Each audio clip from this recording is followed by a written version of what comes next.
Hello प्यारे भाई बहनों, दोस्तों, नमस्कार। आइए आपके अपने यूट्यूब चैनल नित्या संस्कृत क्लासेज में मैं स्वागत और अभिनंदन करती हूँ। आज हम लोग पढ़ने वाले हैं सी टेट के कुछ प्रैक्टिस करेंगे हम। तो सबसे पहले प्रश्न बनता है हमारा। देखिए, प्रश्न नंबर सेकंड है, लेकिन हम लोग प्रश्न नंबर फर्स्ट समझेंगे इसको। ठीक है, इसमें सेकंड लिखा हुआ है। तो चलिए, सबसे पहले प्रश्न है, एक शिक्षक बी कक्षाया ओडिया भाषी छात्रान् आङ्ग्लभाषायां शिक्षयति। तस्य कृते स ओडिया भाषायाः भिन्न भिन्न प्रकार वाक्यानाम् आङ्ग्लभाषायाम् अनुवादं कारयति। एतेन मार्गेण अधोकथनेषु किम् उचितम्। करें कि एक शिक्षक है जो शिक्षण कार्य मातृभाषा में, और वो उसकी मातृभाषा कौन सी है? ओडिया, अर्थात उड़ीसा का रहने वाला बालक है और उसकी मातृभाषा उड़िया है। ठीक है, तो वो क्या करना चाह रहा है, किस प्रकार से आंग्ल भाषा अनुवादम कार्यति, आंग्ल भाषा का वह अनुवाद कर रहा है। एक मिनट। एतेन मार्ग, हाँ, बताइए कौन सा ऑप्शन इसमें राइट होगा। एतेन रूढ़्यात्मक प्रयोगे समस्या भवति कि आंग्ल भाषायां सहज दक्षता लभ्यते कि ऐसा मार्ग प्राथमिक कक्षाणां कृते उचितः न तु माध्यमिक कक्षाणां कृते एषः संप्रेषणात्मक मार्गं वर्तते।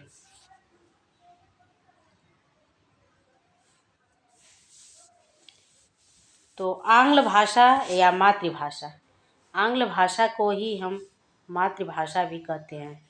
ठीक है, उसकी माता की भाषा है। हम भाषा में कहा जाए तो उसकी माता की भाषा, अर्थात उसके घर की भाषा, उसके प्रदेश की भाषा। तो इसमें ऑप्शन नंबर बी राइट होगा, क्योंकि आंग्ल भाषा या सहज दक्षता लभ्यते। जो आंग्ल भाषा होती है, हमारी माता की भाषा जो होती है, मातृभाषा जो होती है, वह हमें उसमें वह बालक को उसमें दक्षता प्राप्त करने, अर्थात बालक उसमें अत्यधिक अच्छी प्रकार से और शीघ्रता से सीख सकता है। ठीक है, सबसे पहले हमें उसकी मातृभाषा को प्राथमिकता देनी चाहिए। चाहे वह बालक किसी भी क्षेत्र का हो, अगर उसकी भाषा, अगर वो अपनी भाषा में बोलना चाह रहा है, अपनी भाषा में वो बोल रहा है, या उसकी भी भाषा, किसी भी सब्जेक्ट को वो समझ पा रहा है, तो सबसे पहले हमें उसकी मातृभाषा को ही प्राथमिकता देनी चाहिए। देखिए, इसकी व्याख्या देख लेते हैं।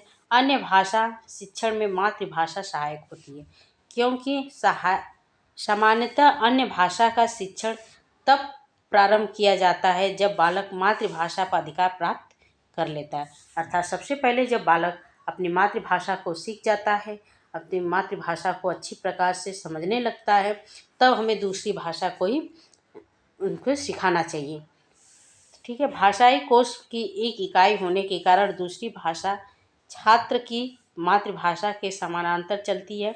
एक शिक्षक बी कक्षा के ओडिया भाषा के छात्रों को अंग्रेजी भाषा सिखाता है। उसके लिए वह ओडिया भाषा के विभिन्न प्रकार के वाक्यों को अंग्रेजी भाषा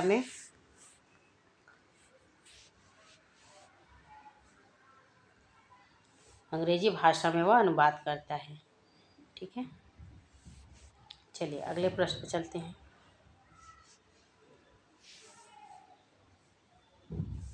प्रश्न नंबर थर्ड,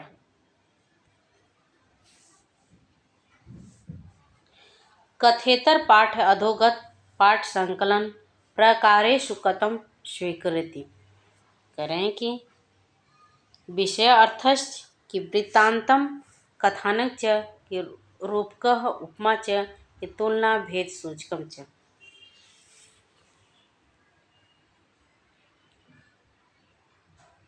कथेतर पाठ अधोगत पाठ संकलन प्रकारेषु कथं स्वीकरोति।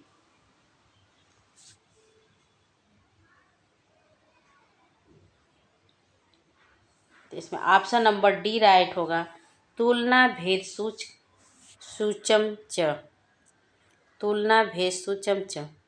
व्याख्या देखिए इसकी। कथेतर पाठ पाठ से इतर तुलना व भेद सूचना को स्वीकार करते हैं, क्योंकि विषय और अर्थ, वृत्तांत, कथानक आदि कथेतर पाठ स्वीकार नहीं करते हैं। तो इसमें ऑप्शन नंबर डी राइट होगा। चलिए, षष्ठ कक्षाया आङ्ग्लपाठ्यपुस्तके वर्षा जल संरक्षणोपरि एक पाठः अस्ति। करें कक्षा 6 की भाषा में कक्षा 6 में वर्षा जल संरक्षण पे एक पाठ है। अब पाठ से आरंभ पूर्व शिक्षक छात्रान् लेखितुं निर्देशयति यत् अस्मिन् विषये ते किं किं जानन्ति किं किं च ज्ञातुम् इच्छन्ति इति। अथ पाठं पठित्वा छात्रा यत् ज्ञातवन्तः तत् लिखन्ति। एवं प्रकार पठन विधि किं कथ्यते।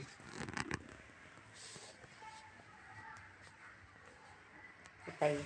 अक्षर से बोध कि मेटा कॉन्गिनेशन की KWL विधि की प्रतिदान विधि क्या होगा इसमें।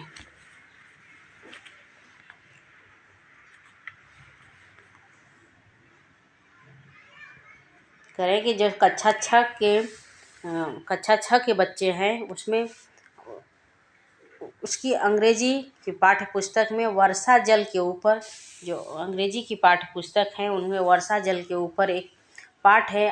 पाठ का आरंभ है, पाठ है, लेसन है।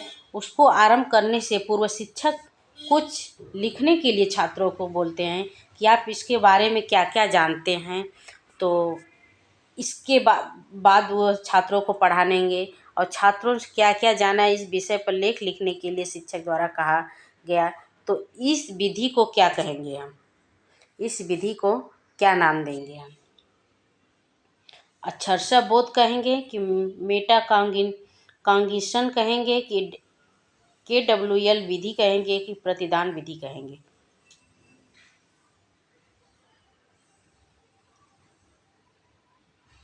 तो इसमें अक्षरशः बोध तो हो नहीं रहा है, तो ये ऑप्शन कट करेंगे। फिर प्रतिदान विधि नहीं, फिर KWL विधि नहीं, इसमें ऑप्शन नंबर बी राइट होगा। मेटा कॉन्गिनेशन करेंगे। अर्थात आइए इसकी व्याख्या देख लेते हैं हम।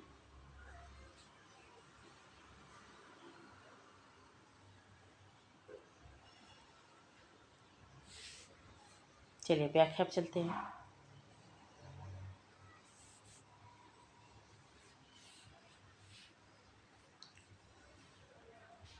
देखिए, करें कि छठी कक्षा में अंग्रेजी पाठ्य पुस्तक में वर्षा जल संरक्षण के ऊपर एक पाठ है। पाठ के आरंभ से पूर्व शिक्षक छात्रों को लिखने का निर्देश देता है कि वे इस विषय में क्या क्या जानते हैं तथा क्या जानना चाहते हैं। करें कक्षा 6 में की क्लास में एक लेसन है, एक पाठ है, उसमें वर्षा जल संरक्षण का। तो उसमें उसको पढ़ाने से पूर्व छात्रों से टीचर जो हैं, शिक्षक जो हैं, वो कुछ लिखने का निर्देश देते हैं कि आप इसके बारे में क्या क्या जानते हैं। तो क्या आप जानते हैं, तो इसके बाद पाठ को पढ़ाएं। छात्रों में क्या क्या छात्रों ने क्या क्या जाना, इस विषय पर एक लेख लिखने के लिए शिक्षक द्वारा कहा गया। इस प्रकार की पठन विधि मेटा कॉन्गिनेशन विधि कहलाती है। उत्तर बी सही है। कौन सी विधि कहलाती है? मेटा कॉन्गिनेशन विधि कहलाती है। एक बार देख लीजिए फिर से। देखिए, ऑप्शन नंबर इसमें बी राइट है। कौन सा विधि कहलाती है? तो मेटा कॉन्गिनेशन विधि कहलाती है। चलिए अगले प्रश्न चलते हैं।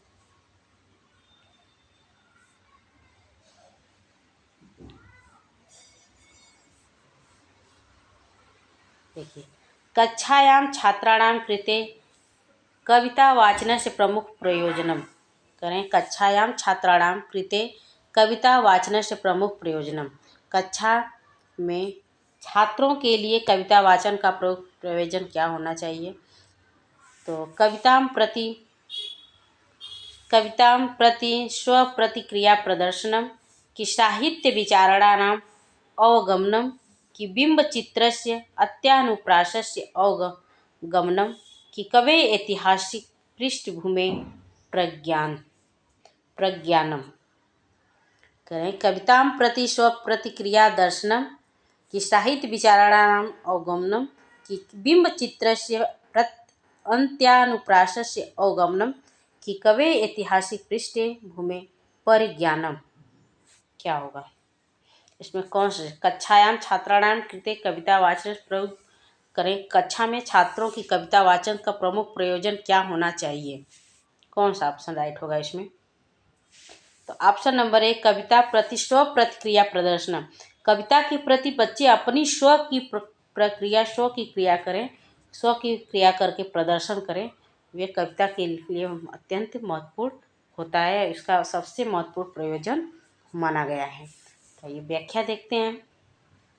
कक्षा में छात्रों के लिए कविता वाचन का प्रमुख प्रयोजन कविता की प्रति प्रतिक्रिया का प्रदर्शन करना। छोटे बालक साहित्य विचारों, अलंकारों, कवि की पृष्ठभूमि का अवगमन नहीं कर सकते हैं।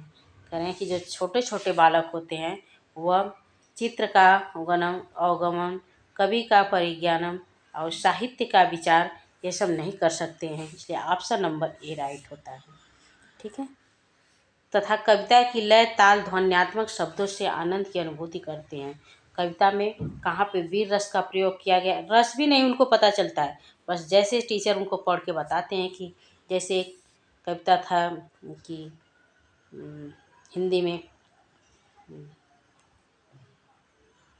वीर तुम बढ़े चलो, धीर तुम बढ़े चलो, इसको बच्चे बहुत अच्छे से गाते थे क्योंकि उसमें जोश से, उसमें वीर रस का उसमें था। तो जैसे टीचर पढ़ के बताते हैं वैसे वो समझ पाते हैं। बाकी अभी छोटे बच्चों को न रस का ज्ञान होता है, ना साहित्य की विचार होते हैं, न बिंब चित अनुप्रास मतलब रस या कवि की ऐतिहासिक पृष्ठभूमि का भी उनको जानकारी नहीं होता है। इसलिए लय, ताल या ध्वन्यात्मक शब्दों से ही आनंद की अनुभूति करते हैं। ठीक है, चलिए अगले प्रश्न चलते हैं।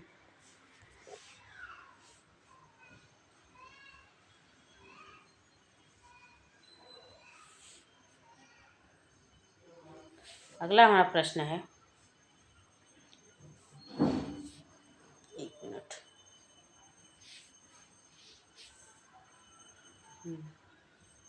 देखिए कि सप्तम कक्षाया छात्र कथयति एतस्य तस्य मित्रेण सह शब्दवर्ग समस्या खेल माध्यम आनंदम अनुभूति यह किंचित अधिक दक्ष केन कारणेन तस्य कौशल ज्ञानेन वृद्धि भवेत् एतेन कस्य शिक्षण मनोवैज्ञानिकस्य मंतव्यम दृश्यते।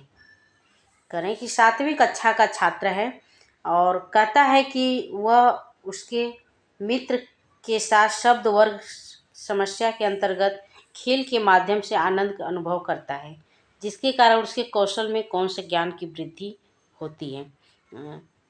ठीक है, कौशल ज्ञान में उसकी वृद्धि होती है। तो ये कथन किसका है? एतेन कश्चित शिक्षण मनोवैज्ञानिक से मंतव्य दृश्यते, अर्थात किस शिक्षण मनोवैज्ञानिक के द्वारा यह मत दिया गया है, बताइए। स्किनर के अनुसार, कि पियाजे के अनुसार, कि वाइगोत्स्की के अनुसार, कि गार्डनर के अनुसार। तो आप लोगों ने मनोविज्ञान में पढ़े ही होंगे कि स्किनर के बारे में, पियाजे के बारे में, वाइगोत्स्की के बारे में और गार्डनर के बारे में। ठीक है, तो बताइए ये किसके अनुसार है? तो ऑप्शन नंबर सी राइट होगा, वाइगोत्स्की के अनुसार यह कथन है। तो चलिए ये व्याख्या देख लेते हैं हम। सातवीं कक्षा का छात्र कहता है कि उसके मित्र के साथ शब्द वर्ग समस्या के अंतर्गत खेल के माध्यम से आनंद का अनुभव करता है, जिसके कारण उसके कौशल ज्ञान में वृद्धि होती है। उसके जो कौशल ज्ञान में वृद्धि होती है, ये कथन वाइगोत्स्की का है। वाइगोत्स्की ने महोदय ने बालक के संज्ञानात्मक विकास में सामाजिक कारकों तथा भाषा को महत्वपूर्ण कारक माना है। उनके अनुसार बालक के सामाजिक अंतःक्रिया के द्वारा ही विचार या भाषा का विकास होता है। साथ ही खेलों को महत्व देते हुए उन्होंने बताया कि बालक में संज्ञानात्मक, भावात्मक तथा सामाजिक खेलों का विशेष स्थान है। चलिए अगले प्रश्न चलते हैं।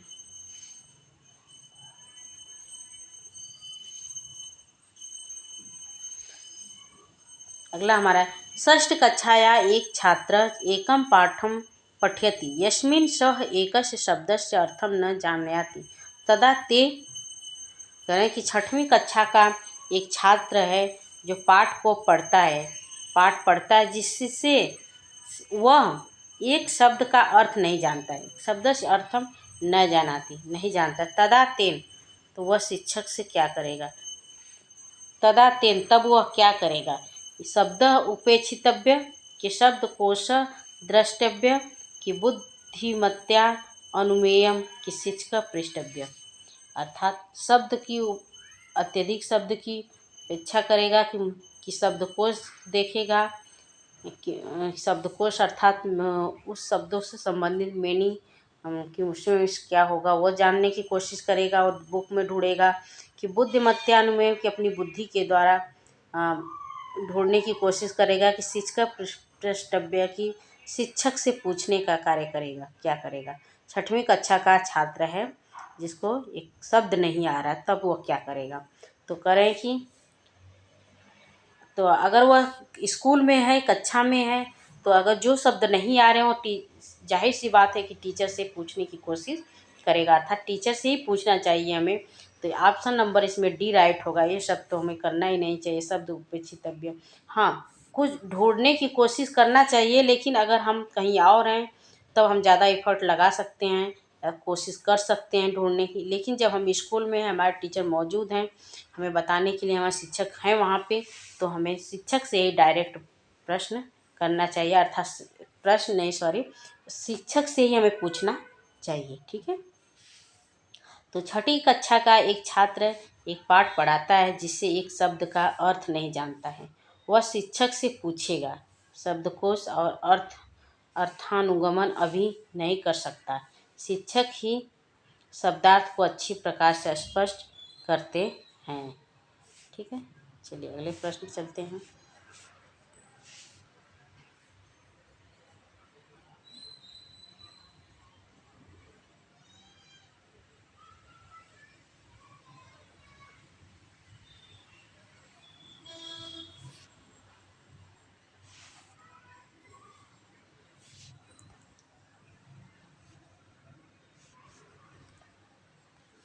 चलिए देखिए,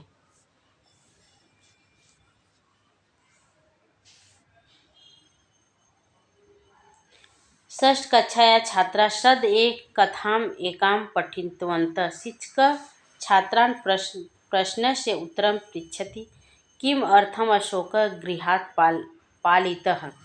अयं प्रश्नः छात्राणां किं कौशलम् अपेक्षते, लेखन समीक्षणस्य, सम्बन्धस्थापनस्य कि अर्थसंभावनस्य कि पूर्वानुमानकरणस्य। कह रहे हैं कि छठवीं कक्षा के छात्रों ने तत्काल एक कथा पढ़ी, तुरंत ही एक छठवीं कक्षा की जो छात्रा हैं, छात्रों ने तुरंत एक तत्काल में ही एक कथा पढ़ी। उस कथा के अंतर्गत शिक्षक छात्रों से पूछता है कि अशोक ने घर से क्यों पलायन किया। करें कि देखिए, छठी कक्षा का छात्र हैं, एकम पठित्वा, एकम एक कथा मिस कहानी को पढ़े। शिक्षक छात्रान प्रश्न, शिक्षक छात्रों से प्रश्न पूछते हैं कि किम अर्थम अशोक गृहात् पलायति, मतलब पलायत मतलब होता है छोड़ना, गृहात् मीन्स घर। कह रहे हैं कि अशोक ने अपना घर क्यों छोड़ा था, अशोक ने अपने घर से क्यों पलायन किया था, क्यों छोड़े थे। तो ये क्या होगा, लेखन समीक्षण से होगा कि संबंध स्थापना से होगा, अर्थ संभावना से होगा कि पूर्वानुमान करण से होगा, क्या होगा। तो छठी कक्षा के छात्रों इसमें अर्थ संभावना से होगा। ऑप्शन नंबर इसमें सी राइट होगा। लेखन नहीं, इसमें लेखन तो किया नहीं जा रहा है, संबंध स्थापित किया नहीं, पूर्वानुमान नहीं किया जा रहा है, क्योंकि तुरंत ही कहानी को पढ़कर और उसके अर्थ से कहानी को पढ़े हैं छात्र। फिर इसके बाद शिक्षक ने उनसे प्रश्न किया है कि अशोक ने अपना घर क्यों पलायन किया, तो इसमें अर्थ की संभावना है। अर्थ से अगर बालक ने समझ कर पढ़े होंगे तो उसको तत्काल बता लेंगे। तो छठी कक्षा के छात्रों ने तत्काल ही एक कथा पढ़ी। उसी कथा के अंतर्गत शिक्षक ने छात्रों से पूछता कि उसी कथा के अंतर्गत लिखा हुआ है कि अशोक ने घर क्यों पलायन किया। तो यह प्रश्न छात्रों के अर्थ संभावना कौशल को बताता है, क्योंकि विषय वस्तु की सार्थक जानकारी के बिना छात्र उपयुक्त प्रश्न का उत्तर नहीं दे सकते। तो ऑप्शन नंबर सी राइट होगा। चलिए नेक्स्ट है, लेखनम एका प्रक्रिया इति मन्यते चेत किम नास्ति आवश्यक भाग मूल्यांकनम संपादनम प्रारूप निर्माणम कि पुनरालोकनम। बताइए क्या होगा इसमें।